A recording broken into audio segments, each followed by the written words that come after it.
Hello बच्चों, देखो आज हम चैप्टर 9 के लिए वीडियो नंबर 5 लेकर के आए हैं और इस वीडियो के अंदर हम गोलीय दर्पण के बारे में पढ़ेंगे।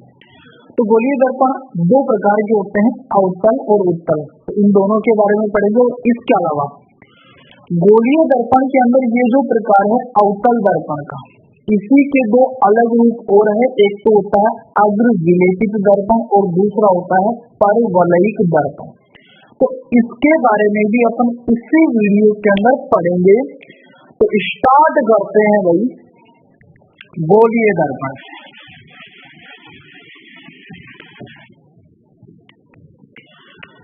तो हेडिंग लगा लीजिए आप,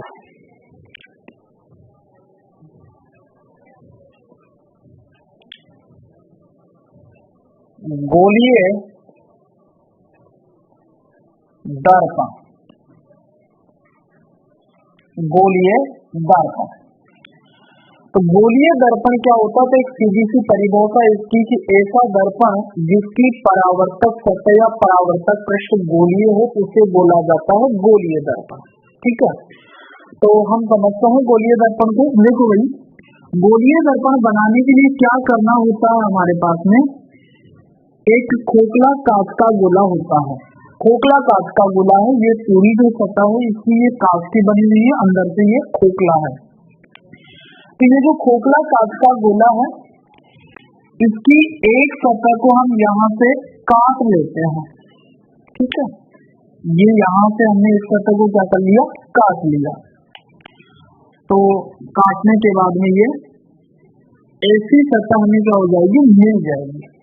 अब देखो, इसकी दो तरीके की सतह है। एक तो अंदर वाली सतह है जो कि अंदर धंसी हुई है, इसी सतह को तो अपन बोलते हैं अवतल भाग या अवतल सतह। और ये बाहर की वाली जो सतह है जो कि उभरी हुई है इसे अपन बोलते हैं उत्तल भाग या उत्तल सतह। देखो हमने क्या किया है, एक कांच का खोखला गोला है, इस खोखले गोले का इतना सा भाग हमने काट लिया और काट करके इसको अलग कर लिया। तो इसकी एक सतह तो ऐसी है जो उभरी हुई है, इस सतह को हमने बोला उत्तल सतह। और एक सतह अंदर धंसी हुई है, इस सतह को हमने बोला अवतल सतह या फिर अवतल भाग। अब देखो हम क्या करते हैं कि यदि उत्तल भाग पर परावर्तक पदार्थ की पॉलिश कर दे, उत्तल भाग के ऊपर किसकी पॉलिश कर दे? किसी परावर्तक पदार्थ की पॉलिश कर दे। परावर्तक पदार्थ के रूप में हम चांदी का इस्तेमाल कर सकते हैं, एल्यूमिनियम का इस्तेमाल कर सकते हैं। ठीक है, तो इसी वाली सतह पर हमने चांदी की या फिर किसकी पॉलिश कर दी? एल्यूमिनियम की पॉलिश कर दी। इसका ये जो अंदर धंसा हुआ भाग है ना, ये परावर्तक सतह का काम करने लग जाएगा। ठीक है, तो यदि अंदर धंसा हुआ भाग यानी कि अवतल भाग परावर्तक सतह का कार्य करे तो उसको तो हम बोलते हैं अवतल दर्पण।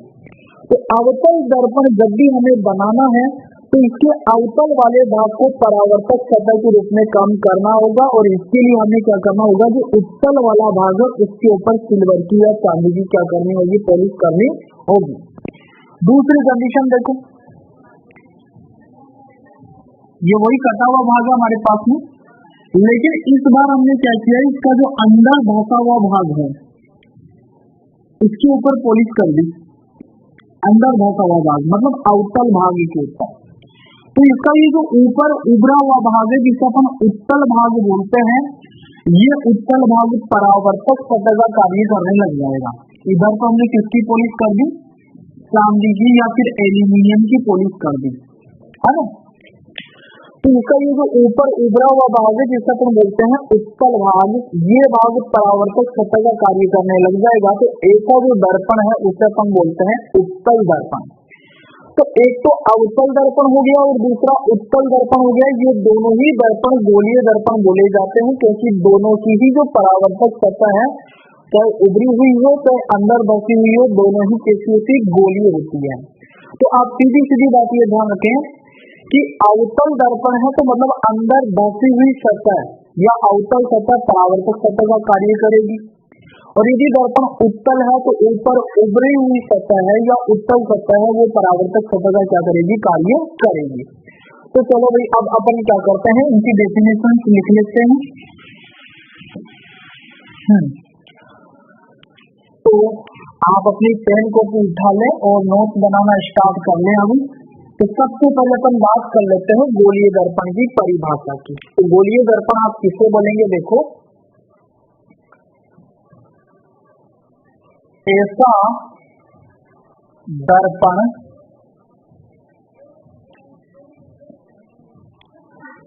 जिसकी परावर्तक सतह परावर्तक सतह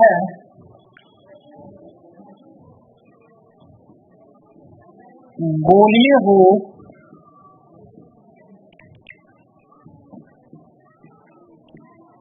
गोलीय दर्पण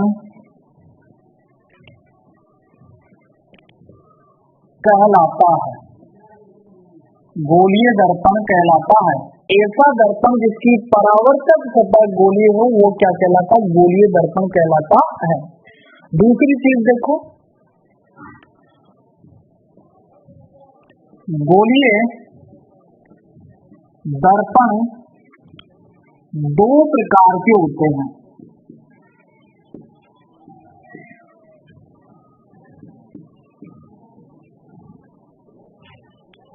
कितने प्रकार के थे गोलीय दर्पण, दो प्रकार के। दोनों के नाम अभी अभी मैंने आपको बताए थे। एक तो होता है अवतल दर्पण और दूसरा होता है साहब उत्तल दर्पण। एक तो है अवतल दर्पण और दूसरा कौन सा दर्पण है, उत्तल दर्पण। तो पहले अपन बात कर लेते हैं भाई अवतल दर्पण की। ठीक है, तो अभी हम चित्र में समझ चुके हैं ये बात कि ये एक खोखले गोले का कांच का कटा हुआ भाग है, इसकी ऊपर उभरी हुई सतह है या जो उत्तल सतह है उसके ऊपर हम चांदी की या सिल्वर की पॉलिश कर देते हैं। तो ये जो अंदर ढका हुआ भाग है ये परावर्तक सतह का कार्य करेगा और उभरा हुआ जो भाग है जिसे अपन उत्तल सतह बोलते हैं इसके ऊपर हमने चांदी या एल्यूमिनियम की पॉलिश कर दी। ये परावर्तक पदार्थ माने जाते हैं, ये चांदी या एल्यूमिनियम, तो इनकी हमने क्या कर दी, पॉलिश कर दी। तो ये कौन सा दर्पण बन जाएगा, अवतल दर्पण। तो देखो अवतल दर्पण की डेफिनेशन हम क्या लिखेंगे कि ऐसा गोलीय दर्पण, ऐसा गोलीय दर्पण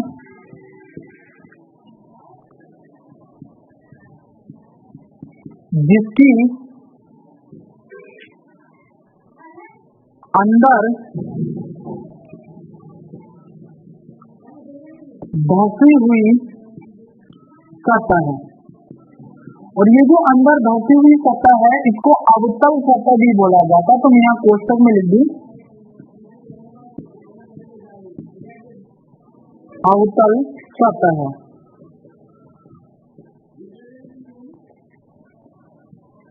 परावर्तक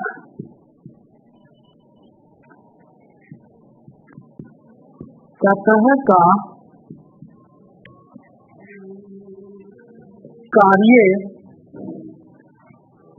करती है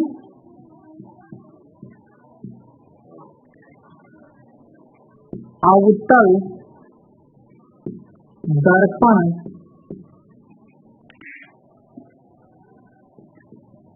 कहलाता है।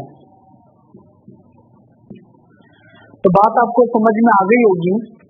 ये अवतल दर्पण का चित्र है, तो इसके अंदर देखो हमने जो उभरी हुई सतह है जिसको उत्तल सतह बोला जाता है उसके ऊपर परावर्तक पदार्थ की पॉलिश की है। परावर्तक पदार्थ चांदी या एल्यूमिनियम हो सकता है। तो जब हमने इसकी उभरी हुई सतह पर पॉलिश की तो इसका ये जो अंदर बचा हुआ भाग है जिसे अवतल भाग बोला जाता है, ये परावर्तक सतह का काम करने लग जाता है, यानी कि जब इसके ऊपर प्रकाश डाला जाता है तो ये प्रकाश की किरणों को परावर्तित करने लग जाता है। तो इसी दर्पण को हमने क्या बोला है, अवतल दर्पण। तो सीधी बात है, ऐसा गोलीय दर्पण जिसकी अंदर धसी हुई सतह या अवतल सतह परावर्तक सतह का कार्य करती है, उसे क्या बोला जाता है, अवतल दर्पण बोला जाता है। तो ये आपके सामने जो चित्र बना है ये किसका है, ये चित्र है साहब अवतल दर्पण का, है ना। किसका चित्र है ये, अवतल दर्पण का। तो मैं इसको यहाँ पर अरेंज कर देता हूँ।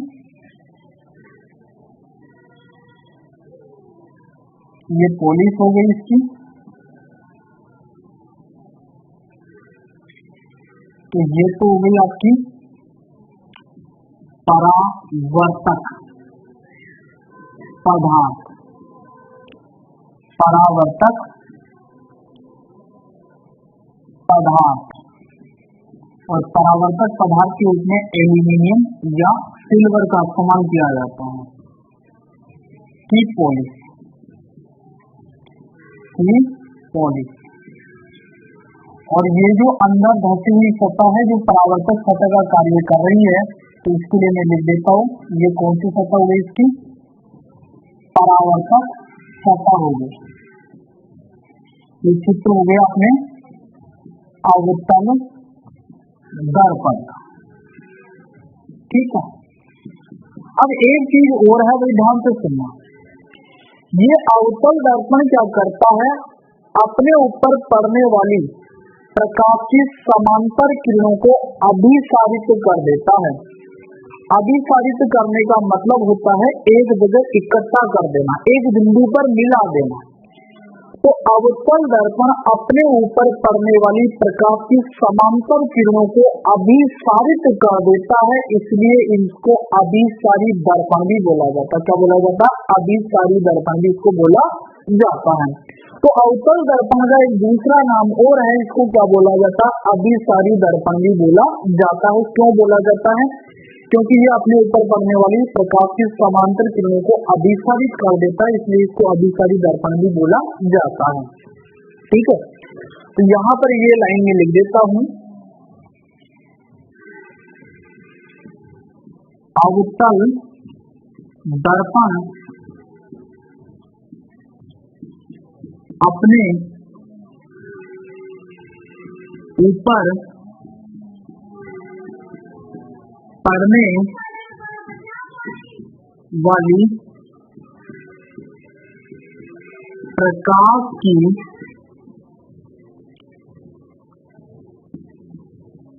किरणों को, प्रकाश की समांतर किरणों को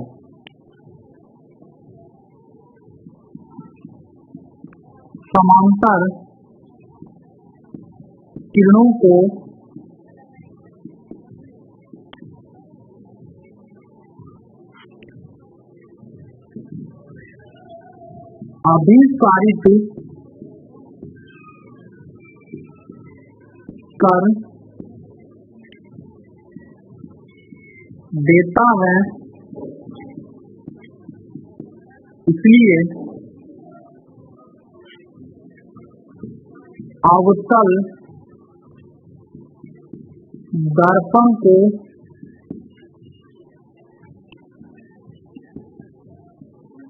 अभिसारी दर्पण भी कहते हैं।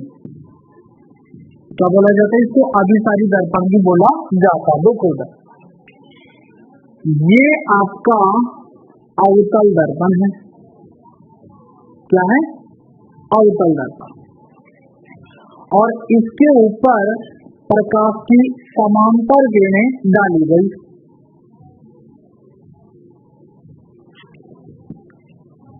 ये प्रकाश की समांतर किरणें इसके ऊपर डाल दी गई। तो ये जब प्रकाश की किरणें परावर्तित होगी तो ये परावर्तित किरणों को क्या करता है, अंदर की ओर मोड़ देता है, यह एक जगह इकट्ठी कर देता है, एक बिंदु पर इन सब किरणों को मिला देता है। तो जैसे मान लीजिए यहाँ पर कोई बिंदु है और इस बिंदु पर ये सभी प्रकाश की किरणें क्या होगी, आकर के मिल जाएगी।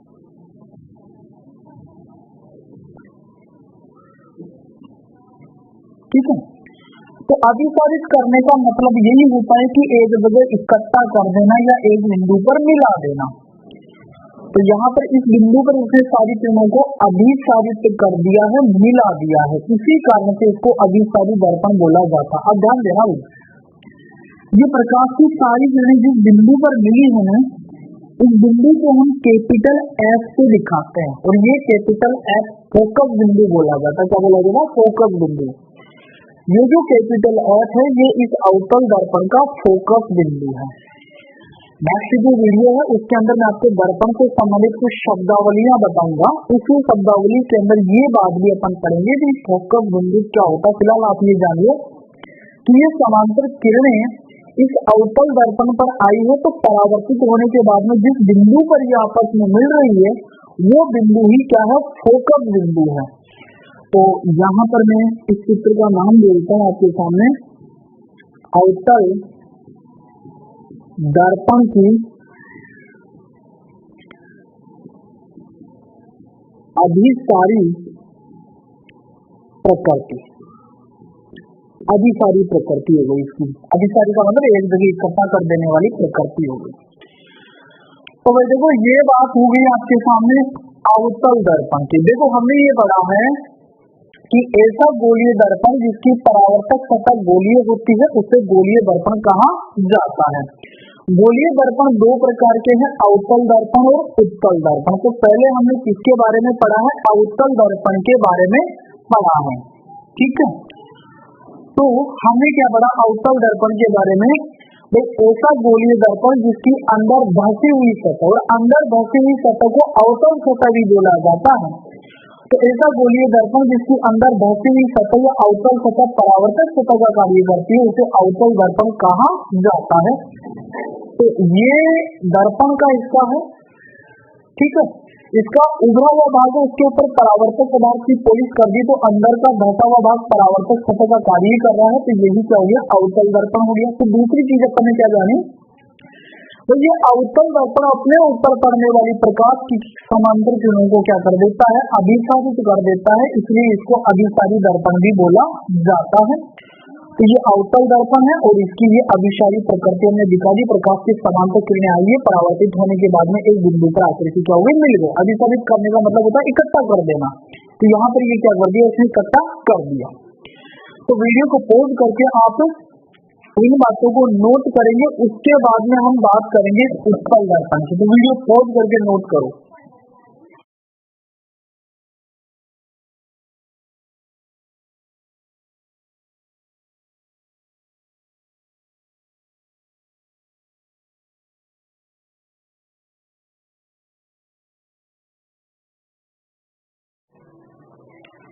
ठीक है भाई, हो गया नोट। अच्छा, अब देखो भाई दूसरा प्रकार इसका उठाते हैं उत्तल दर्पण।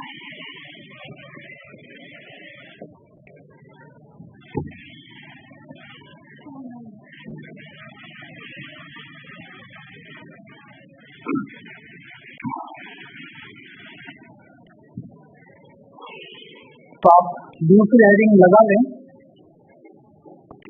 उत्तल दर्पण।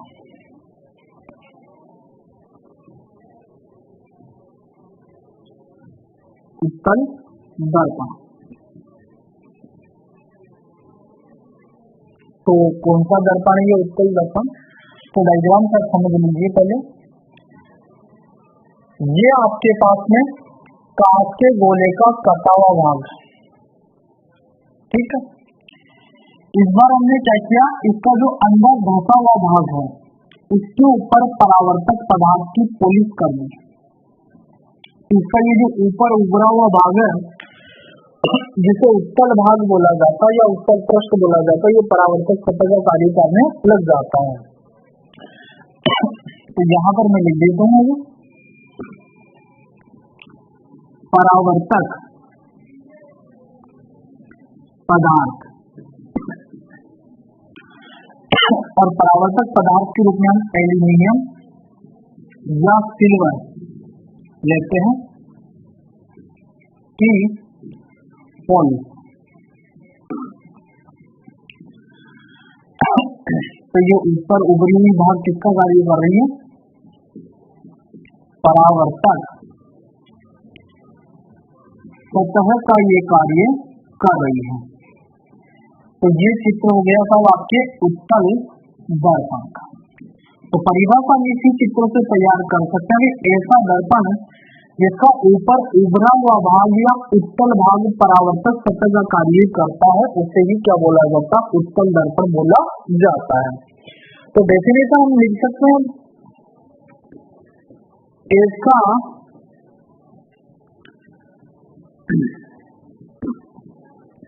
गोलीय दर्पण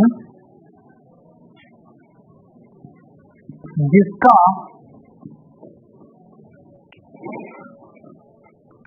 ऊपर उभरा हुआ भाग और ऊपर उभरे हुए भाग को हम क्या बोलते हैं? उत्तल भाग या उत्तल सतह बोलते हैं। उत्तल भाग या उत्तल सतह, जैसे अंदर धसी की सतह है उसको उत्तल सतह बोला जाता है। ऐसे ये है परावर्तक सतह का कार्य करता है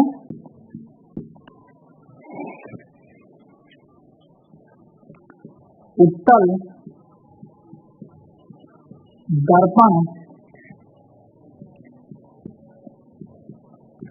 कहलाता है। तो अगली बात समझ में, ऐसा गोलीय दर्पण जिसका ऊपर उभरा हुआ भाग और ऊपर उभरे हुए भाग को हम उत्तल भाग या उत्तल सतह बोलते हैं, परावर्तक सतह का कार्य करता, उसे क्या बोला जाता? उत्तल दर्पण बोला जाता। अब दूसरी बात देखोगे, ये उत्तल दर्पण अपने ऊपर पड़ने वाली प्रकाश की किरणों को अपसारित कर देता। अपसारित करने का मतलब फैला देता है। जैसे अवतल दर्पण को प्रकाश की किरणों को एकत्रित करता है, इकट्ठा कर देता है, एक बिंदु पर मिला देता है, लेकिन ये उन प्रकाश की किरणों को क्या करता? फैला देता है। तो उत्तल दर्पण अपने ऊपर पड़ने वाली प्रकाश की समांतर किरणों को फैला देता है। फैला देने का मतलब अपसारित कर देता है, इसलिए इसका नाम है अपसारी दर्पण। अपसारित कर देना या फैला देना एक ही बात है। तो ये अपसारित कर देता है, इसलिए इसको क्या बोला जाता है? अपसारी दर्पण भी बोला जाता है। तो यहाँ पर मैं एक बात लिख देता हूं कि उत्तल दर्पण अपने ऊपर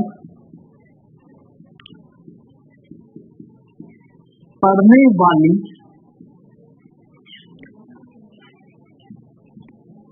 प्रकाश की किरणों को, प्रकाश की समांतर किरणों को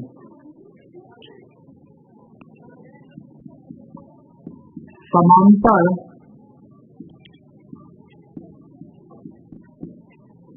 किरणों को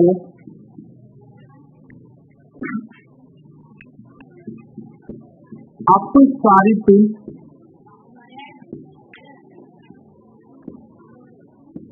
कर देता है, इसलिए उत्तल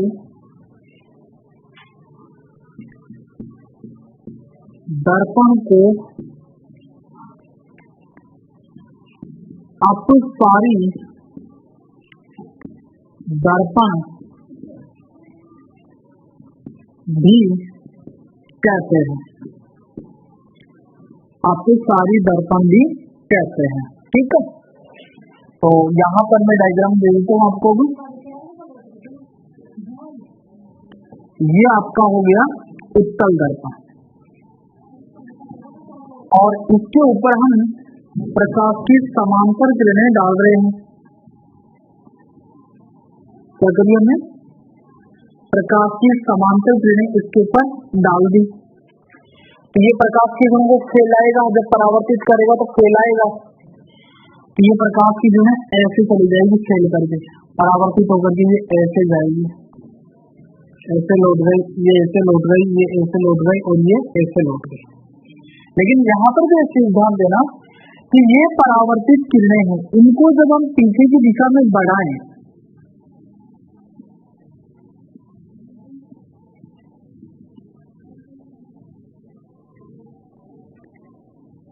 ये सभी किरणें एक बिंदु पर मिलती हुई प्रतीत होगी, वास्तव में नहीं मिलती है।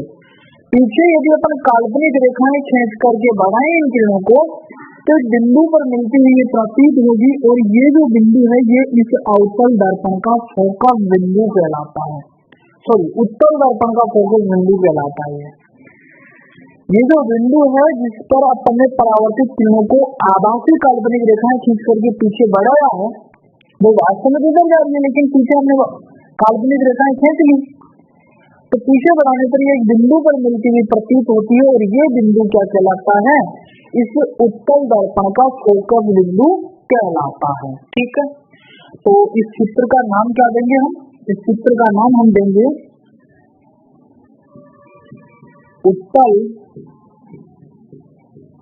दर्पण की अपसारी प्रकृति, अपसारी प्रकृति, उत्तल दर्पण की अपसारी प्रकृति। तो देखो भाई उत्तल दर्पण हमने किसको बोला है, ध्यान से समझिए। दूसरा प्रकार है ये गोलीय दर्पण का, ऐसा गोलीय दर्पण जिसका ऊपर उभरा हुआ भाग, ऊपर उभरे हुए भाग को उत्तल सतह या उत्तल भाग बोलते हैं, परावर्तक सतह का कार्य करता उत्तल दर्पण कहलाता है। फिर आगे हमने क्या कहा कि उत्तल दर्पण अपने ऊपर पड़ने वाली प्रकाश की समांतर किरणों को अपसारित कर देता है, इसलिए इसको उत्तल दर्पण को क्या बोला जाता है, अपसारी दर्पण भी बोला जाता है। ठीक है, तो आप वीडियो को पॉज करके नोट करेंगे ये वाली बातें। इसके बाद में जो छोटे छोटे दर्पण और पढ़ेंगे, गोलीय दर्पण के प्रकार तो हो गए ये पूरे, वो कुछ छोटे छोटे दर्पण है जिनकी परिभाषाएं अपन पढ़ेंगे आगे, तो वीडियो पॉज करके इनको नोट कर लो आप।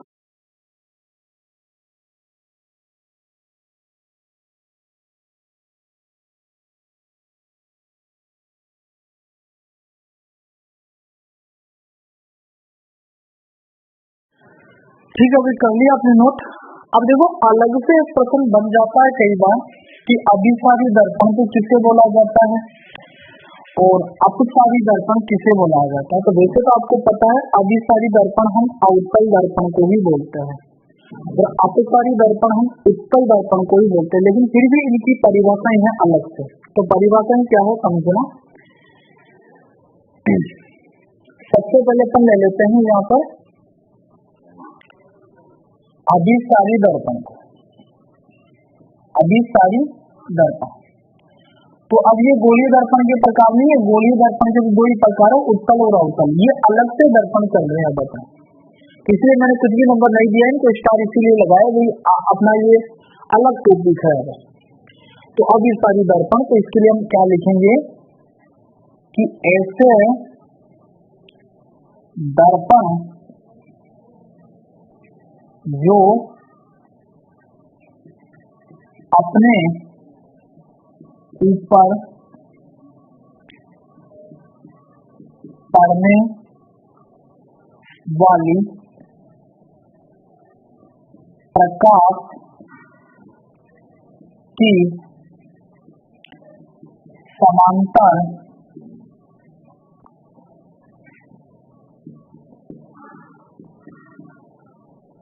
किरणों को अभिसारित कर देते हैं। अभिसारित करने का मतलब है एक जगह इकट्ठा कर देना, कर देते हैं। अभिसारी दर्पण कहलाते हैं, अभिसारी दर्पण कहलाते हैं। तो जैसे आपका जो अवतल दर्पण है वो भी एक प्रकार का क्या है, अभिसारी दर्पण है। तो जैसे अवतल दर्पण, तो अवतल दर्पण भी एक प्रकार का अभिसारी दर्पण है, क्योंकि अवतल दर्पण भी अपने ऊपर पड़ने वाली प्रकाश की समांतर किरणों को अभिसारित ही करता है, इसलिए वो भी एक प्रकार का कौन सा दर्पण है, अभिसारी दर्पण है।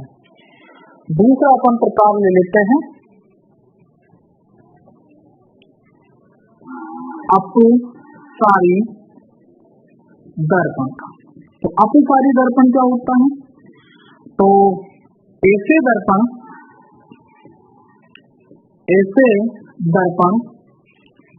जो अपने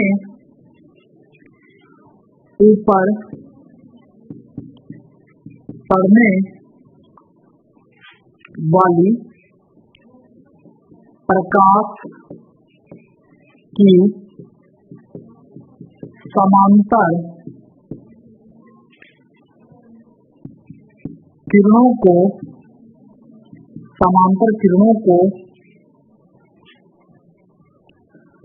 अपसारित कर देते हैं। अपसारित कर देने का मतलब होता है फैला देना। तो ऐसे दर्पण जो अपने ऊपर पड़ने वाली प्रकाश की समांतर किरणों को अपसारित कर देते हैं, वो क्या कहलाते हैं, अपसारी दर्पण कहलाते हैं। अपसारी दर्पण कहलाते हैं। तो इसमें भी आप जैसे उदाहरण दे सकते हैं, जैसे उत्तल दर्पण। तो उत्तल दर्पण भी एक अपसारी दर्पण है, क्योंकि ये भी अपने ऊपर पड़ने वाली प्रकाश की किरणों को क्या कर देता है, अपसारित कर देता है। तो ये दो डेफिनेशन अलग से आपको याद रखना है। आपसे कोई पूछ ले अभिसारी दर्पण किससे कहते, तो आप परिभाषा दे, साथ में उदाहरण भी दे दो, जैसे अवतल दर्पण। ऐसे दर्पण जो अपने ऊपर पड़ने वाली प्रकाश की समांतर किरणों को अभिसारित कर देते हैं, वो अभिसारी दर्पण कहलाते हैं। जैसे अवतल दर्पण भी क्या है, एक अभिसारी दर्पण है। ठीक इसी तरीके से ऐसे दर्पण जो अपने ऊपर पड़ने वाली प्रकाश की समांतर किरणों को अपसारित कर देते हैं, वो अपसारी दर्पण कहलाते हैं, जैसे उत्तल दर्पण। तो इसमें भी जैसे परिभाषा पूछी जाए आपको, तो परिभाषा के साथ साथ आप उदाहरण भी जरूर लिखें। ठीक है, तो वीडियो पॉज करके ये परिभाषाएं आप नोट कर लीजिए। ठीक है, किया नोट आपने?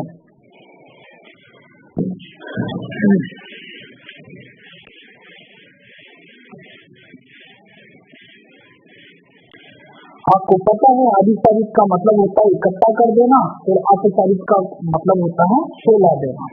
ठीक है, हो गया भाई। अब देखो आगे हम दो दर्पण और पढ़ेंगे जो कि अवतल दर्पण के ही रूप हैं।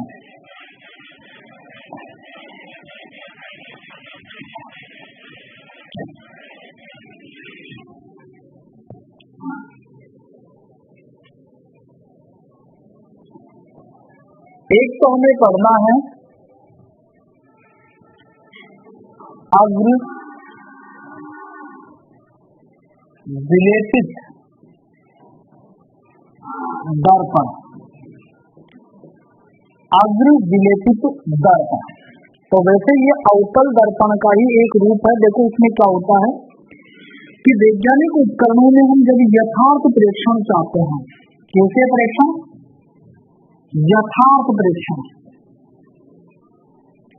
तब इसी तरीके के दर्पण का उपयोग किया जाता है। ध्यान देना भी, मान लीजिए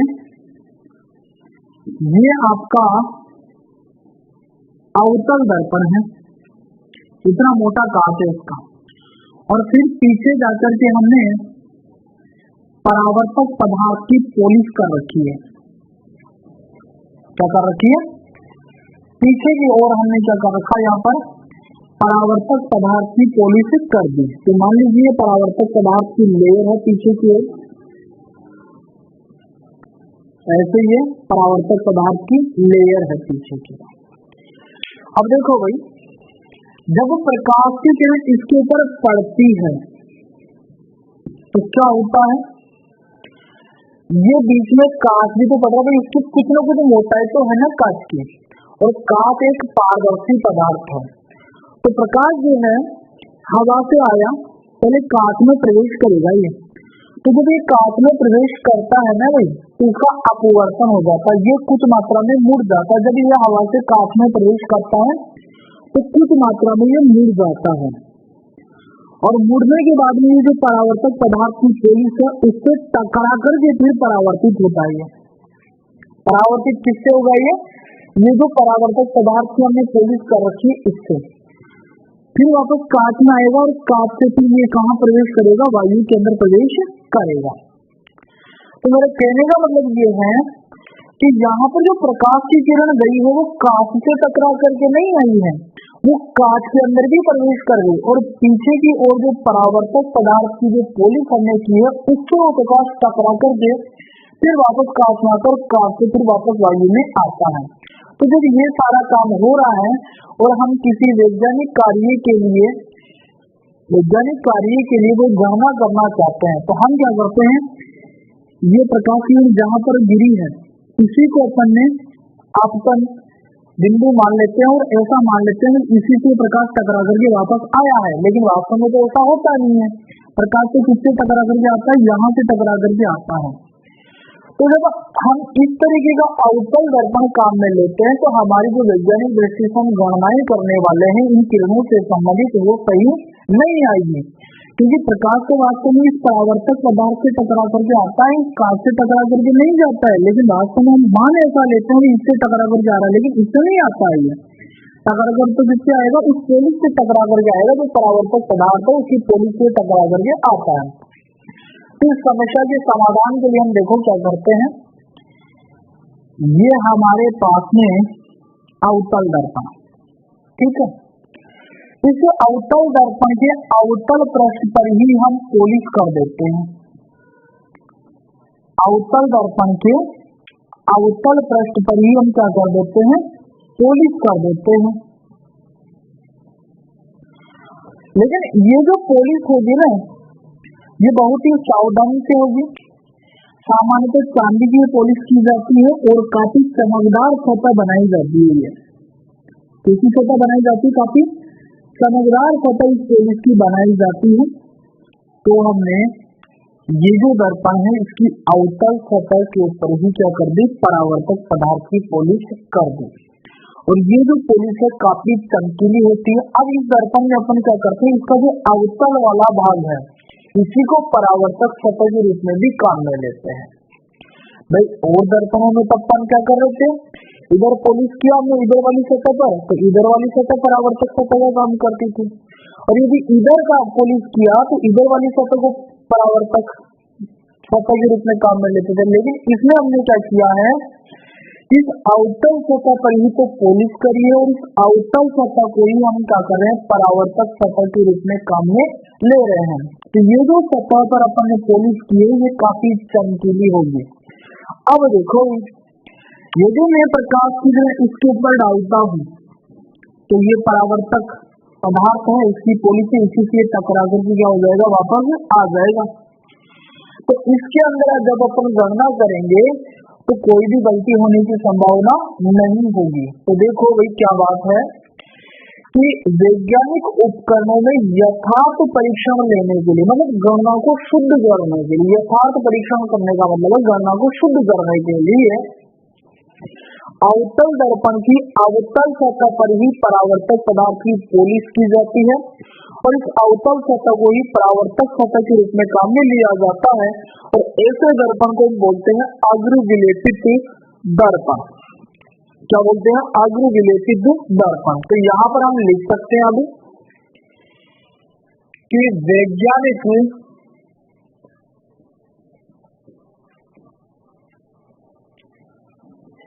उपकरणों में यथार्थ प्रेक्षण प्राप्त करने के लिए अवतल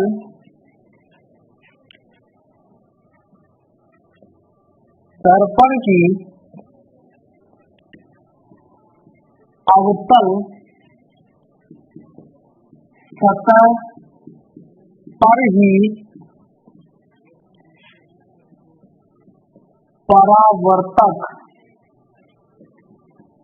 पदार्थ की पोलिस की जाती है तथा अवतल सतह को ही परावर्तक सतह के रूप में काम में लिया जाता है। ऐसे दर्पण को अग्र विलेपित दर्पण कहते हैं। अग्र विलेपित दर्पण कहते हैं अग्र विलेपित दर्पण कहते हैं। तो बात अपने समझ में आई। इसी तरफ तो हमने किसकी पोलिस कर दी, परावर्तक पदार्थ की पोलिस कर दी, परावर्तक पदार्थ की पोलिस,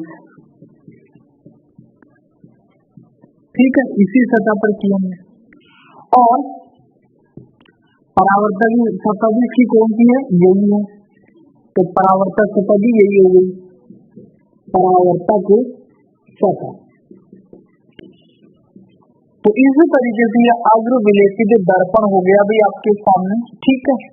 तो बात अपने समझ में आई कि वैज्ञानिक उपकरणों में यथार्थ प्रेक्षण प्राप्त करने के लिए या यथार्थ प्रेक्षण लेने के लिए अवतल दर्पण की अवतल सतह पर ही तो परावर्तक पदार्थ की पोलिस की जाती है और अवतल सतह को ही परावर्तक सतह के रूप में भी काम में लिया जाता है। ऐसे दर्पण को क्या बोलते हैं अपन, अग्र विलेपित दर्पण कहते हैं, ठीक है। अब इसके बाद में एक दर्पण और है, उसकी भी अपन बात कर लेते हैं।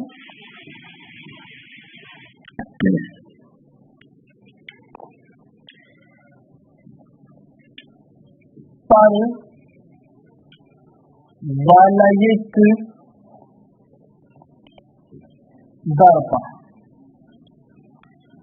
परवलयिक दर्पण। तो देखो वैसे तो ये भी क्या है कि अवतल दर्पण का ही बदला हुआ रूप है।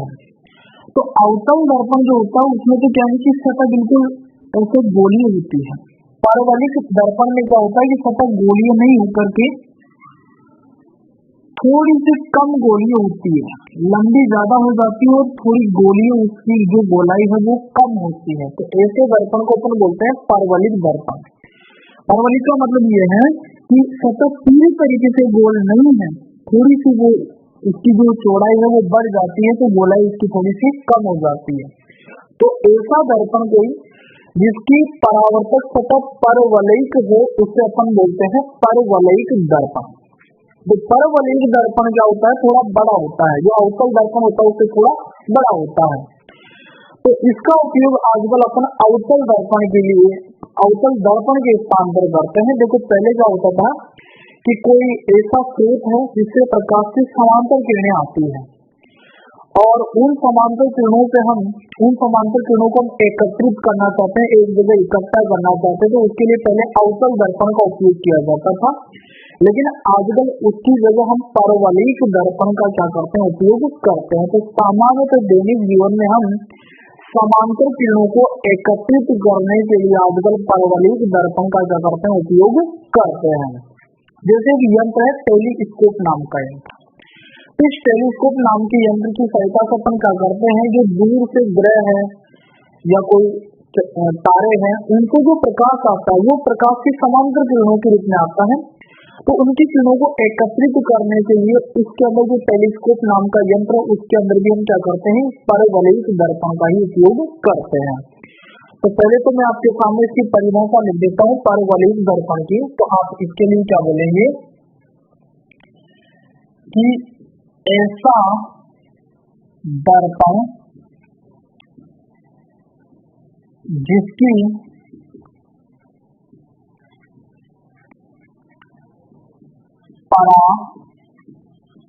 परावर्तक सतह पर वलयिक हो, पर वलयिक दर्पण कहलाता है। परवलयिक दर्पण कहलाता है। ठीक है, तो इसका उपयोग आजकल कहाँ हो रहा है, अवतल दर्पण के स्थान पर हो रहा है। तो देखो सामान्य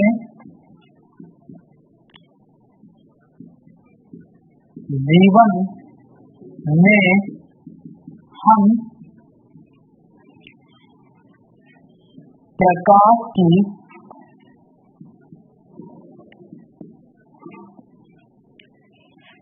समांतर किरणों को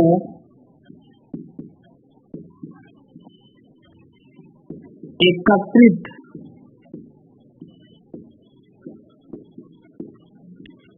करने के लिए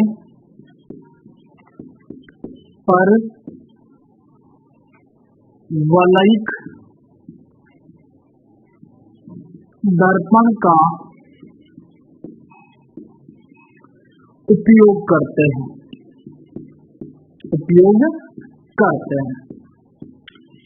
तो आजकल अवतल दर्पण के स्थान पर इसका उपयोग हो रहा है। तो इसके कुछ उपयोग मैं आपको बता देता हूँ परवलयिक दर्पण के। तो इसमें पहला जो उपयोग है वो आप ये याद रखना कि टेलीस्कोप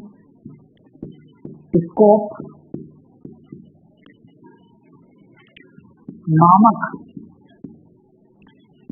यंत्र में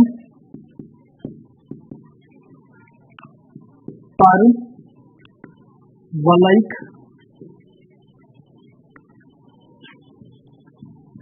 दर्पण का उपयोग किया जाता है।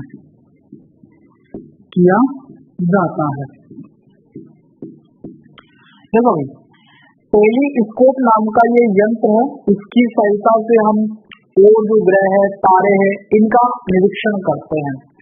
उनसे जो समांतर प्रकाश की किरणें आती है उनको एकत्रित करने का कार्य आजकल परवलयिक दर्पण की सहायता से किया जाता है। तो ये एक यंत्र है जिसकी सहायता से हम तारे ग्रह इनका क्या करते हैं, परीक्षण करते हैं, निरीक्षण करते हैं, उनको देखते हैं वो कहाँ गति कर रहे हैं, कैसे गति कर रहे हैं, इन सारी चीजों को देखते हैं इस यंत्र की सहायता से, टेलीस्कोप नामक यंत्र की सहायता से। इस यंत्र के अंदर इस परवलयिक दर्पण का क्या किया जा रहा है, उपयोग किया जा रहा है। ठीक है, दूसरी चीज देखो, गाड़ियों के अंदर हेडलाइट आते हैं, तो उस हेडलाइट के अंदर एक बल्ब होता है। वो जो बल्ब होता है ना, इस परवलयिक दर्पण के फोकस बिंदु पर लगा होता है। तो फोकस बिंदु से प्रकाश की किरणें परवलयिक दर्पण पर चलती है, तो टकराने के बाद में वो सारी किरणें एक दूसरे के समांतर जाती है। कैसी जाती है, समांतर जाती है, और सामने हमें प्रकाश का समांतर किरण पुंज प्राप्त होता है। जो वस्तु हमें देखनी होती है उस वस्तु के ऊपर प्रकाश का समांतर किरण पुंज अपन डालते हैं और वस्तु हमें दिखाई दे जाती है। तो एक उपयोग उसका ये भी याद रखना है कि गाड़ियों की जो हेडलाइट है उसके अंदर भी परवलयिक दर्पण का उपयोग किया जाता है। हालांकि जब आप आगे चल करके अवतल दर्पण के उपयोग करेंगे तो उसमें भी ये बात आपको पढ़ने को मिलेगी कि टेलीस्कोप नाम के यंत्र में अवतल दर्पण का उपयोग होता है, और टेलीस्कोप ये गाड़ियों के हेडलाइट है इसके अंदर भी अवतल दर्पण का उपयोग होता है। तो इसीलिए मैंने आपको कहा है कि ये जो अग्र विलेपित दर्पण और परवलयिक दर्पण है तो अवतल दर्पण ही, लेकिन उनका ये थोड़ा सा अलग रूप है। ठीक है, तो परवलयिक दर्पण के जब उपयोग पूछे जाए तो दूसरा उपयोग अपन ये लिख सकते हैं कि गाड़ियों के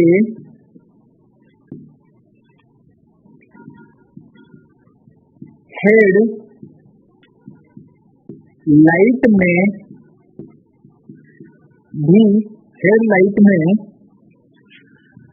परवलयिक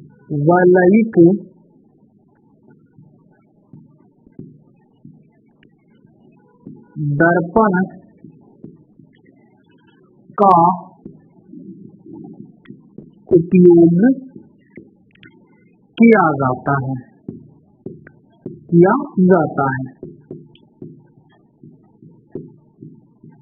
ठीक है ना भाई। तो हमारे सामने परवलिक दर्पण भी आ गया। हमने ऐसा बोला कि ऐसा दर्पण जिसकी परावर्तक सतह परवलिक होती है उसे परवलिक दर्पण कहा जाता है। और सामान्य जीवन में हम प्रकाश की समांतर किरणों को एकत्रित करने के लिए परवलिक दर्पण का क्या करते हैं, उपयोग करते हैं।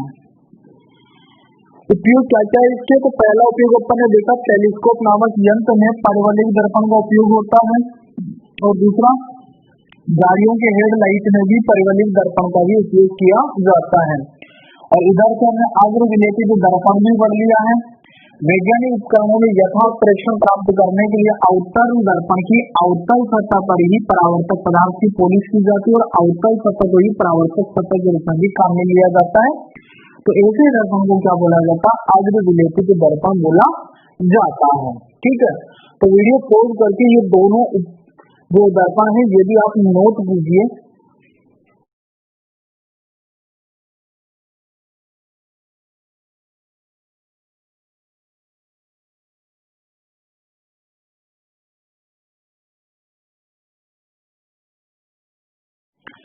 ठीक है भाई, आपने नोट कर लिया होगा। तो आज के वीडियो के अंदर हमने गोलीय दर्पण पढ़े जो कि अवतल और उत्तल दो प्रकार के हैं। इसके अलावा हमने दो दर्पण और पढ़े, एक तो अग्र विलेपित दर्पण और दूसरा परवलिक दर्पण। ठीक है, नेक्स्ट वीडियो के अंदर हम गोलीय दर्पण से संबंधित कुछ परिभाषाएं पढ़ेंगे, जैसे ध्रुव है, वक्रता केंद्र, वक्रता त्रिज्या है, मुख्य अक्ष क्या होता है, फोकस बिंदु क्या होता है, फोकस दूरी क्या होता है, द्वारक क्या होता है। ऐसी कुछ परिभाषाएं हैं जो दर्पण से संबंधित है। तो उसके बारे में अपन नेक्स्ट वीडियो में पढ़ेंगे। तो मिलते हैं तो नेक्स्ट वीडियो में, तब तक के लिए ऑल द बेस्ट।